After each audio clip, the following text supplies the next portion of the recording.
This stuff costs 16 quid a kilo in the shops, but with a bit of elbow grease, it'll cost you less than 8 to make it yourself at home. This cream is about to go past its sell-by date. So I'm going to show you how to make it into butter, yes, my favourite ingredient, and then I'm going to show you how to make it into ghee, your favourite ingredient. First, we're going to whip it. It's a brilliant workout if you do this by hand. This is much easier. First, it's going to start to look like whipped cream. Then it's going to start to look a bit like clotted cream. Now, you might think that this is where you need to stop. It's not. I know it looks like clotted cream gone wild, but just keep going. And that's the butter, separated now from the buttermilk. So if you'd have thrown away all of that cream, this is what you would have thrown away too. Perfectly good butter. So all you're going to do is strain that now through a sieve. Most of the butter is still in the whisk, as you can see. So we're just going to take that out of there. So that's what you're left with.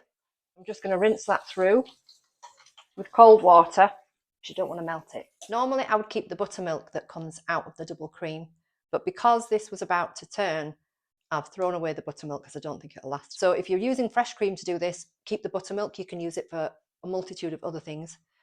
You can actually stop here and just keep the butter. Salt it if you want to salt it, flavour it with garlic, whatever you want to do, that's absolutely fine.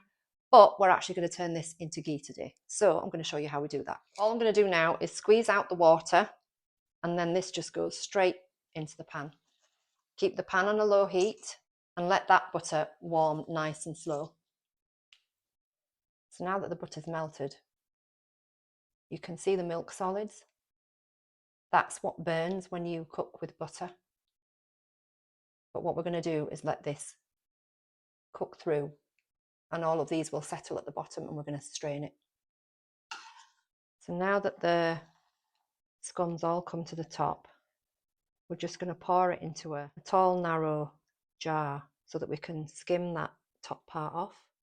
Now that we've left that for a few minutes, you can see all of the milk solids have settled at the bottom, or at least most of them have. And then anything that's left here on the top, we're just going to scoop those off. Now we're just going to strain this carefully.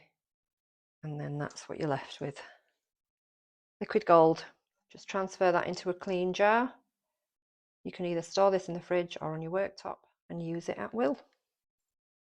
So that's about 500 grams of ghee there, which would normally cost you about £8, but that's just short of £5 there.